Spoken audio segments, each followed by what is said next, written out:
Estamos aqui novamente, né? Da instituição Barretos, Campus Barretos, né? Na sede.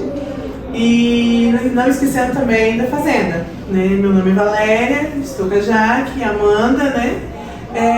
Trazer mais informações e conteúdos de importância, né? De verdadeira importância para os alunos futuros aí, né? Muito obrigada. Agradeço, gente. Então, Amanda Alves da Mata Abrão, certo? Licenciada em Matemática, né? Pela Unesp de Rio Preto. Fez especialização em Gestão Escolar, técnica em Assuntos Educacionais e atualmente coordenadora do sócio. É isso? Bom dia, meninas. Bom dia. É um prazer estar aqui com vocês para poder bater esse papo, né? Conversar um pouquinho como que é a chegada do aluno na instituição, né? Acho que é muito importante para a gente poder deixar aí para todo mundo disponível algumas informações, algumas coisas que podem, né, sanar a dúvida de todo mundo que chega. E já puxando esse gancho que você já trouxe, né? O aluno chegou perdido. E agora? E agora? O que eu faço? E agora? Vai procurar? Pode procurar a coordenadoria sociopedagógica, né? A gente costuma estar mais presente na sede, né? Lá na cidade, né? Então a gente tem 2 unidades. O Instituto Federal hoje daqui de Barretos tem 2 unidades, uma unidade agrícola, que é um pouquinho fora da cidade, e uma unidade sede, que é dentro da cidade, né? Então essas 2 unidades, elas compõem o IFSP e os cursos estão distribuídos nessas unidades, né? Então, tanto o integrado, né, ao ensino médio está dividido nessas 2 unidades, quanto os cursos superiores, né? Então, a gente tem 5 cursos superiores em funcionamento. Então, lá na sede, os cursos superiores que acontecem lá são noturnos, então é a licenciatura em Química, o tecnólogo em Turismo e o tecnólogo em Análise e Desenvolvimento de Sistemas, né? E na unidade agrícola a gente tem a agronomia, né? O superior em agronomia e vocês da licenciatura em ciências biológicas, né? Que a gente costuma falar biologia, mas ciências biológicas. Que então acontece totalmente na unidade agrícola. Mas quando o aluno chega, muitas vezes ele não tem essa informação, né? A maioria dos nossos alunos costumam ser alunos de fora, né? Então, ou eles chegam pelo SISU, ou eles chegam pelo processo seletivo simplificado, mas a maioria deles não é daqui, né? A maioria de vocês, né, não é daqui da cidade, costumam ser alunos de fora. E aí eles chegam muito perdidos, né? Como funciona essa instituição? É uma universidade? Não é uma universidade? É uma escola de ensino médio? Né? O que está acontecendo aqui, né? Então, normalmente a matrícula é online, então isso distancia também o aluno da própria instituição, porque quando você vai até a instituição fazer a matrícula, você já conhece, já tem uma noção de como funciona. Então, como a matrícula é online, acaba tendo esse perrengue aí de distanciamento. Mas aí ele chegou, né? Chegou, vou lá na sede achando que a aula é lá, né? Aí não é, né? Então a aula do licenciando em biologia, ela acontece na unidade agrícola. Mas aí tô perdido, não sei o que vai acontecer, que dia começa a minha aula, né? E agora, o que eu faço? A maioria das informações, ela tá sim no site, mas nem sempre é de fácil acesso para quem está chegando, né? Às vezes o próprio layout acaba dificultando um pouco, né? Mas as informações principais estão lá, né? Início das aulas, o calendário acadêmico, né? Quando vai ter férias, quando não vai ter férias, qual é o horário de aula, qual é o nome do professor, essas coisas estão no site. Mas se precisar, né, a gente está à disposição para trabalhar, para poder, né, esclarecer essas dúvidas. E acho que o principal é entender o que é esse setor, né, de coordenadoria sociopedagógica, né, que não costuma ter até onde, né, estudou. Saiu do ensino médio, vou para o ensino superior, mas chegou lá, tem uma coordenadoria sociopedagógica. O que é isso? É um setor que ele é um setor multidisciplinar, trabalha, né, multidisciplinarmente, né? Então a gente tem psicólogo, a gente tem assistente social, a gente tem o técnico em assuntos educacionais, a gente tem o o pedagogo, a gente tem o técnico de enfermagem, né? Então, todos esses profissionais atuam de maneira unificada para melhor proporcionar para o estudante, tanto do integrado quanto do superior, uma melhor permanência na instituição e um melhor êxito, né? Então, se formar no menor tempo possível e permanecer na instituição, né, sem desistir. Né? Então, a gente está lá para tirar todas essas dúvidas. Mas é um mundo novo, então até para perguntar fica difícil, né? Às vezes o próprio aluno que está chegando não sabe nem o que perguntar. E muitas vezes carregar também ele de informação na hora que chega não é o ideal, porque aí não vai gravar tudo, né? Então, aos pouquinhos, a gente vai tentando ali tirar as dúvidas deles, né? Sanar essas dúvidas, isso, né? isso. Informações disso. O sócio está localizado lá na sede hoje, né? Os atendimentos são lá na sede. A gente tem atendimentos tanto na sede quanto na fazenda, né? Então, permanente aqui na fazenda, de segunda a sexta, a gente tem a técnica em assuntos educacionais, que é a Bia, que trabalha de segunda a sexta. Aí, cada dia da semana, vem mais uma pessoa aqui na fazenda para estar trabalhando ali junto com ela. Então, na segunda-feira a gente vem com a Denise, com o Luiz, que é o técnico de enfermagem, na terça vem a Denise, que é a pedagoga, na quarta, muitas vezes eu tenho tentado vir, na quinta quem vem é o Daniel, que é o psicólogo, e na sexta quem vem é a outra pedagoga, que é a Ana Paula. Então a gente trabalha nas duas unidades, então esse atendimento ele pode acontecer tanto aqui quanto lá, tirando as dúvidas, trabalhando, né, a forma pedagógica, né, ajudando a entender como que é esse processo de estudar, né, também muitas vezes ajudando o aluno a organizar os seus horários, trabalhar com agenda, né, então tudo isso.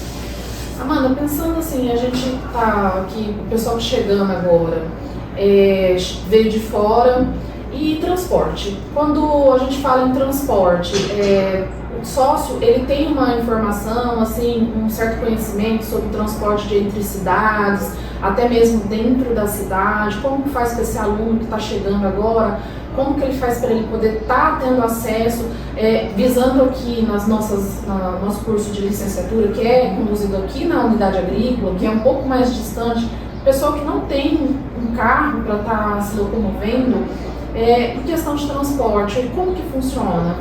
Normalmente, quando o aluno ele é de fora, ele já, se ele não vai morar aqui na cidade, ele é da redondeza, né? E na redondeza, as cidades costumam disponibilizar um ônibus intermunicipal para o aluno poder vir estudar. Às vezes esse ônibus é da prefeitura e às vezes esse ônibus é particular daquela cidade, aí o aluno tem que pagar. Mas essas informações de ônibus intermunicipais, né, de cidades aqui ao redor, a prefeitura da cidade é que vai disponibilizar mais certamente o que aquele aluno pode fazer, como que é o horário, onde que pega, ponto, né, e trazer o aluno tanto que for aqui da fazenda quanto lá da sede, né.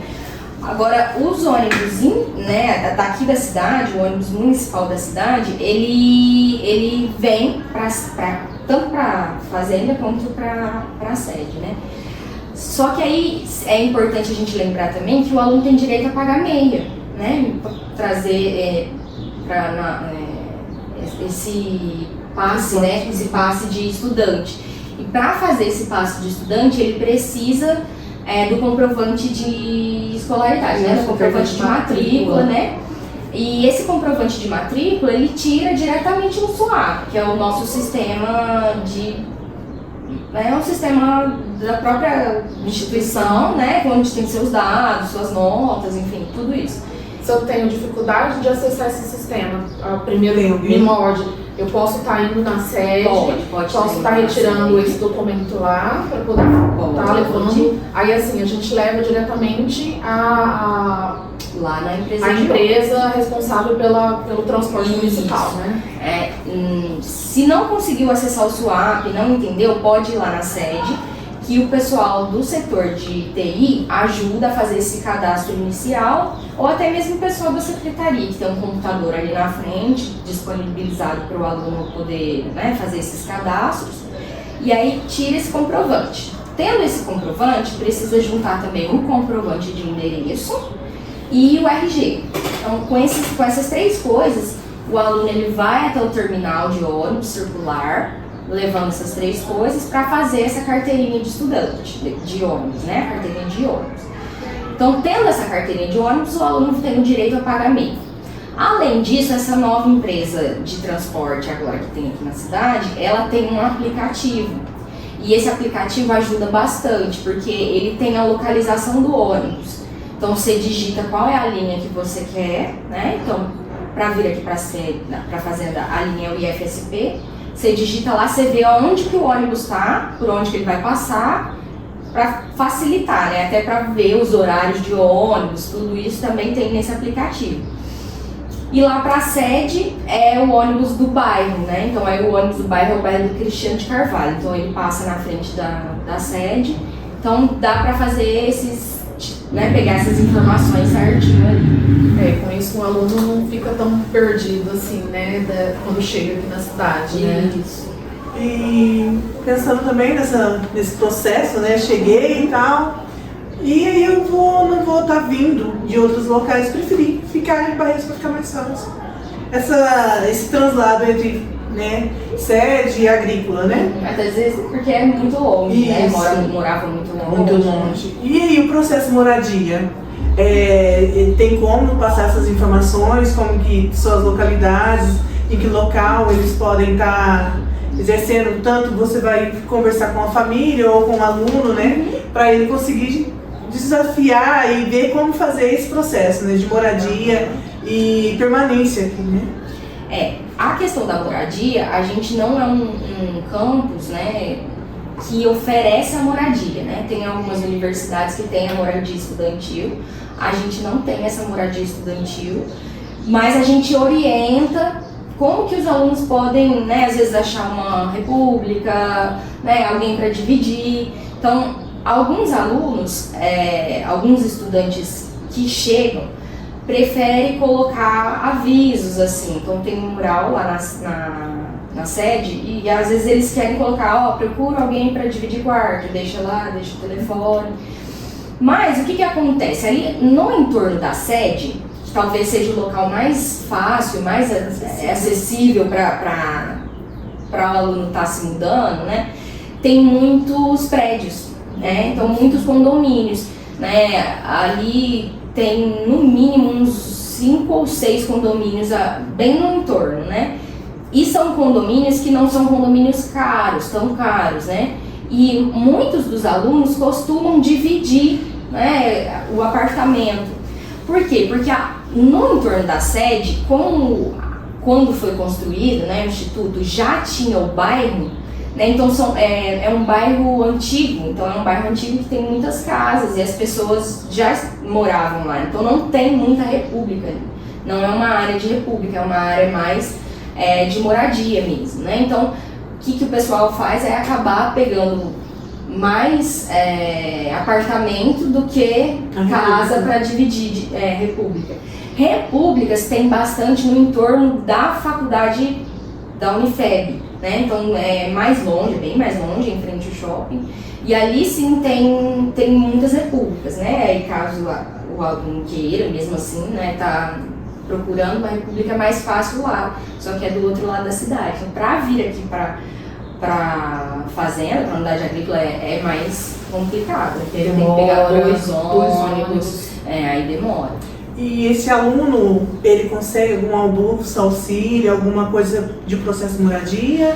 A instituição oferece? Vamos conversar sobre auxílios. Antes, só para eu não esquecer, o pessoal da Atlética costuma ajudar também os alunos que chegam a encontrar pessoas, né? Então, para dividir, então também tem essa possibilidade, né? Passa o contato do pessoal da Atlética, a Atlética vai juntando em grupos, esse intermédio, né? Isso, até os próprios representantes das turmas também têm essa disponibilidade de criar um grupo e juntando ali os alunos. Sobre os auxílios, acho que é um ponto assim, crucial, né? Falar sobre permanência e falar sobre auxílio, né? Infelizmente hoje, né, não tem como a gente garantir que todo mundo que chega vai receber auxílio. Não tem, porque a disponibilidade orçamentária ela não é assim tão grande como a gente gostaria que fosse. Mas o auxílio permanência, ele tem 5 modalidades hoje na nossa instituição que ele é oferecido. Né? Então a gente tem o auxílio moradia, que é esse que a gente, né, que você citou, o auxílio alimentação, o auxílio creche, o apoio didático-pedagógico e o transporte. Então, esses são as 5 modalidades de auxílio que a gente tem hoje na nossa instituição. O que eu preciso fazer para conseguir esse auxílio? Costumeiramente, no fim de março, início de abril, a gente todo ano abre as inscrições para novos alunos poderem, né, pleitear esses auxílios. Para participar do programa, precisa ter uma renda familiar por pessoa de até um salário mínimo e meio. Então, ela é um programa voltado para estudantes sem vulnerabilidade, né? Então, não é para aquele estudante que, né, tem uma condição financeira que vai dar conta de tudo. Não, ele é para os estudantes que, né, passam por esse período por essa questão de vulnerabilidade. Então, vou fazer minha inscrição. Minha renda é até um salário mínimo por pessoa familiar, vou me inscrever.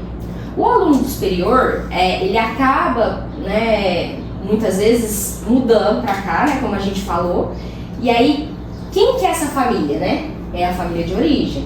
Então, não é ele aqui em Barretos, sozinho, sem renda, que vai contar como renda familiar. Então, é a família de origem. Então, da onde que ele veio?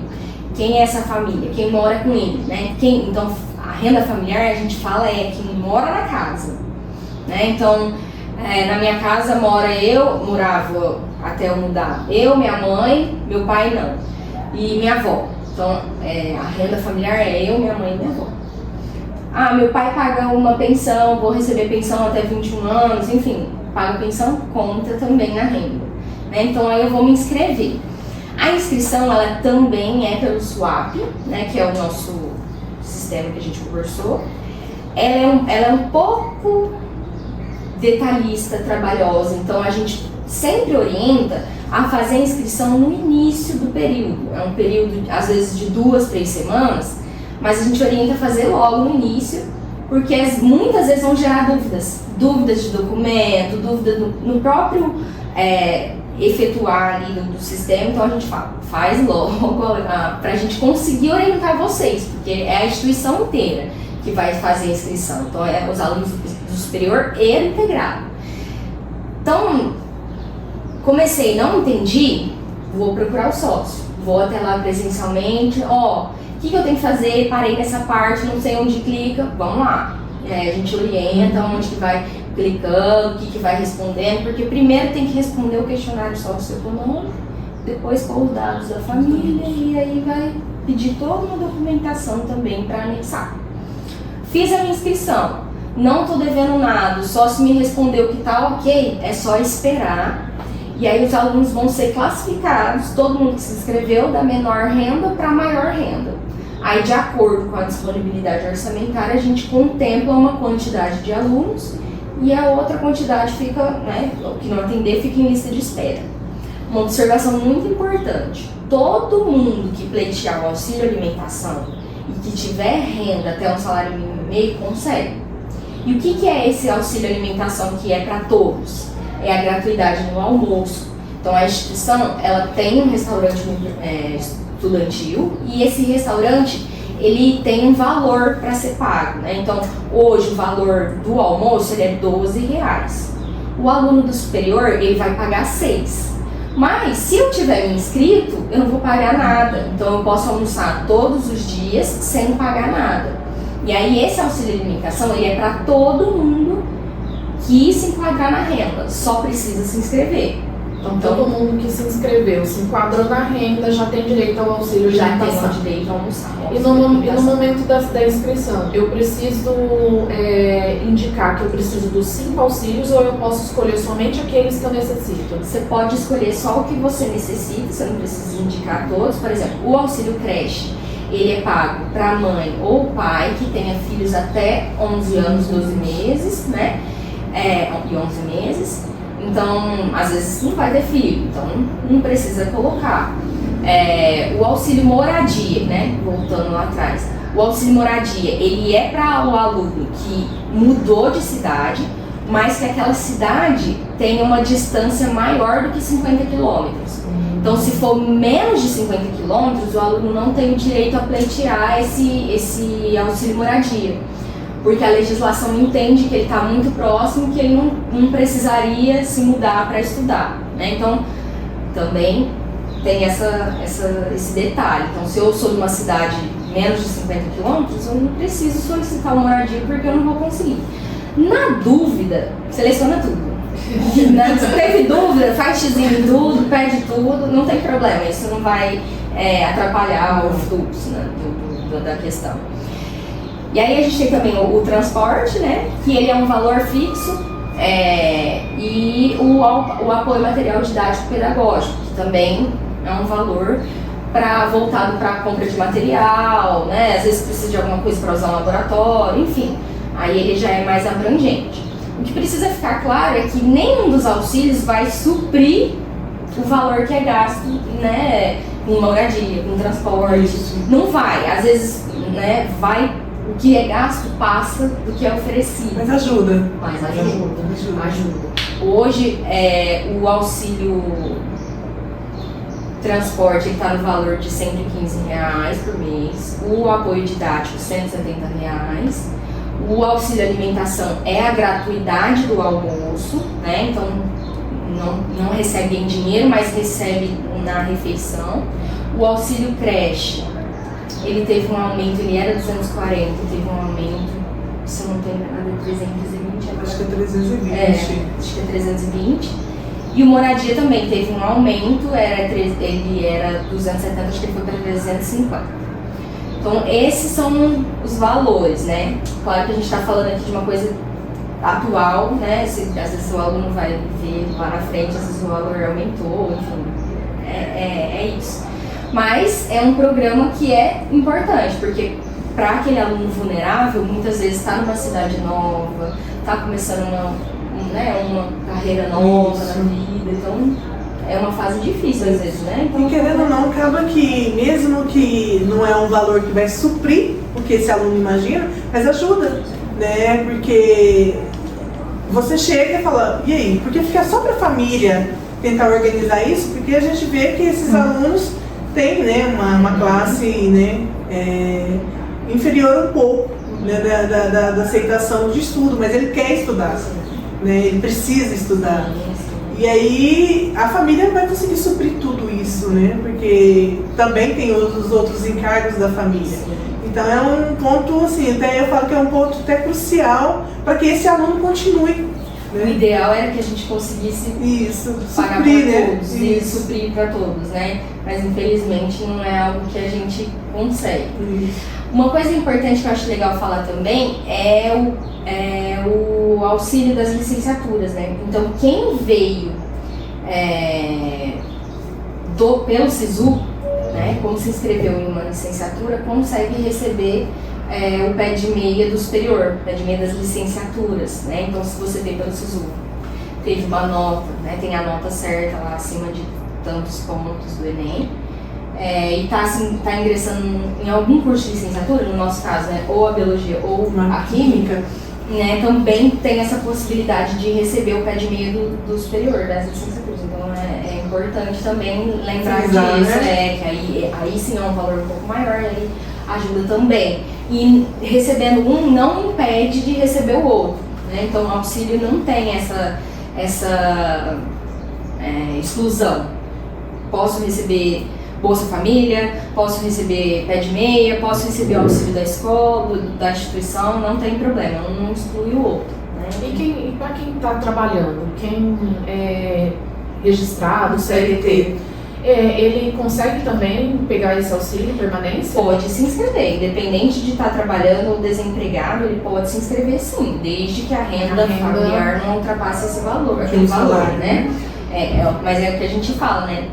Não necessariamente vai receber, mas inscrever ele pode, vai ficar lá na lista, vai estar listado da classificação certinho.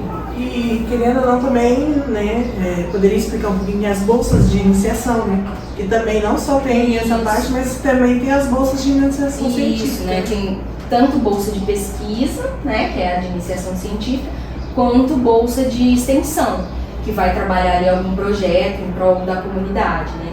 Então, normalmente também demora um pouquinho para sair esse processo, então também não é logo na chegada, assim como os auxílios, né? Então o auxílio começa ali a inscrição em março, fim de março e início de abril. As bolsas também têm esse período, então demora também um pouquinho para começar a se inscrever, mas, né, tem essa possibilidade também, né? E além de ter um retorno financeiro, né, ajuda já o aluno a estar se desenvolvendo ali dentro de algum assunto que ele, né, gosta, acadêmico, né, ou que ele gosta, ou que ele queira aprender, né, e aí são lançados os editais, tanto para a bolsa de iniciação científica quanto para a bolsa de extensão. E nenhum atrapalha o outro. Isso. Não atrapalha você receber auxílio. Então, por exemplo, se eu me inscrevi no auxílio, eu posso sim ter uma bolsa de iniciação científica, mas ele não pode acumular a bolsa de iniciação científica com outra bolsa de iniciação. Isso é importante saber. Aí é só uma bolsa, né? É só uma bolsa. Isso, a bolsa sim, aí é só um projeto. Normalmente, independente do órgão que está ali fornecendo aquela bolsa, eles pedem que seja, né, único, né? Então não deixam participar de vários projetos.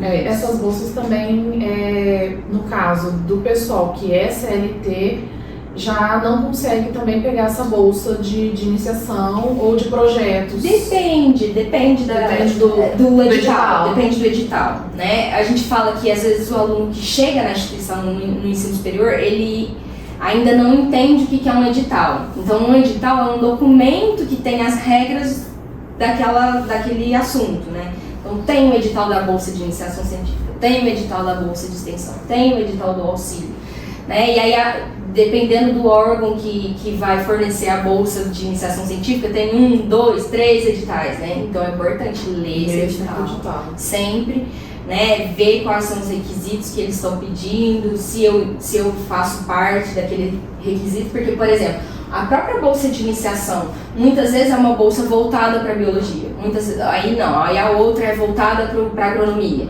Então tem um requisito ali de estar matriculado, às vezes no segundo semestre, às vezes só de estar no superior já tem, então vai depender, por isso que tem que ler quais são os requisitos, né, dentro ali daquele edital.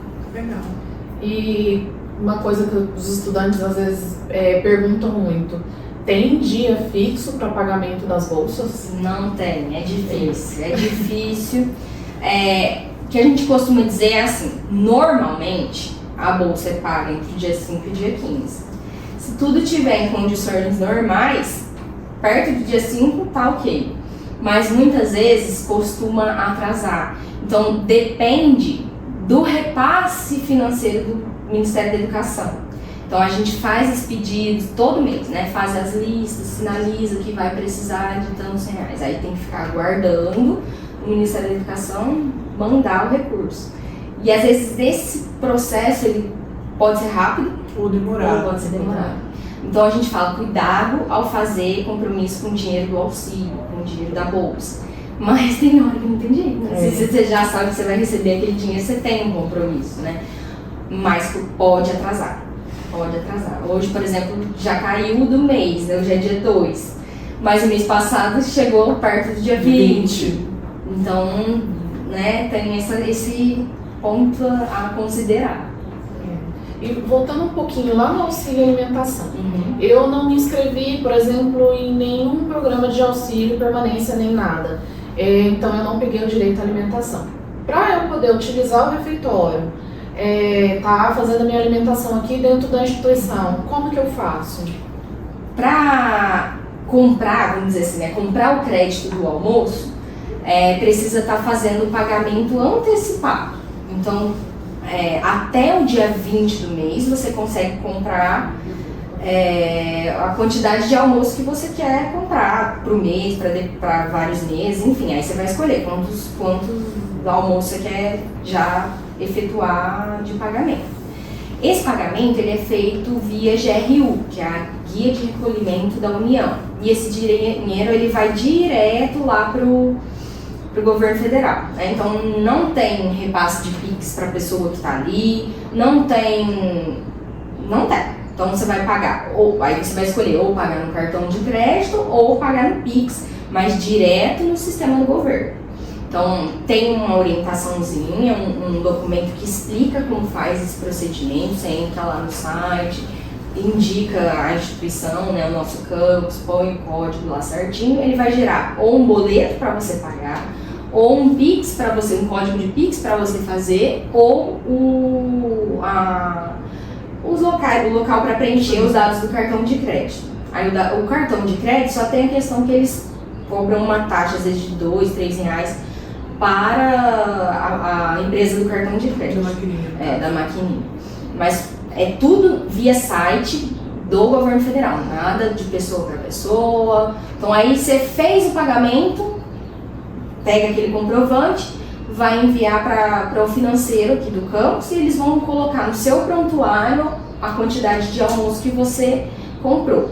Então, aí eu vou chegar lá no restaurante, vou digitar meu número de matrícula, aí já vai aparecer lá quantos almoços eu comprei, dou um ok, ele já desconta, já entro no restaurante e faço a refeição. Tá, mas e qual esse site que é do governo, né? E para o aluno acessar, já o sócio consegue passar? Consegue, a gente consegue passar certinho o documento de orientação. Se tiver dúvida lá na hora do restaurante, pode perguntar como funciona, que as meninas também passam o documento, explica e tira essas dúvidas. E esses passo a passo também todos tem nos murais, né? Das Isso. universidades, tanto da sede quanto daqui também, né? Isso mesmo. Ficam dispostos lá nos murais. Isso mesmo. É isso. Amanda, a gente quer agradecer por você ter vindo aqui hoje, sanar um pouco dessas dúvidas, para a gente estar podendo levar essas dúvidas dos estudantes e, quem sabe, posteriormente trazer mais dúvidas para você estar respondendo para a gente. Não, eu que agradeço. Acho que fico muito contente de ver esse projeto de vocês, trazer, né? Porque todo ano vai chegar gente. Vai. Todo ano vai ter todas Sempre essas vai ter dúvidas. Sempre vai ter dúvidas, né? E a gente ter um local, né? Ter algo pensado, né? Para esses alunos que estão chegando é muito importante. Para sanar esse momento, né? Então essa oportunidade é muito gratificante, né? Trazer essas informações. Querendo ou não, vamos abrir mais oportunidades para a gente estar sanando mais, como você falou, né? São alunos novos com dúvidas novas e, querendo ou não, é um entendimento que sócio comum no final é para todos, né? Muito obrigada. Se ainda ficar mais alguma dúvida, pode mandar por e-mail, pode mandar no WhatsApp, pode ir até a instituição e tirar o que ficou de dúvida aí. Tá certo. Muito obrigada, Amanda, por ter vindo aqui hoje. É. Muito obrigada a todos. Obrigada a todos. Ai, Jesus. Foi direitinho.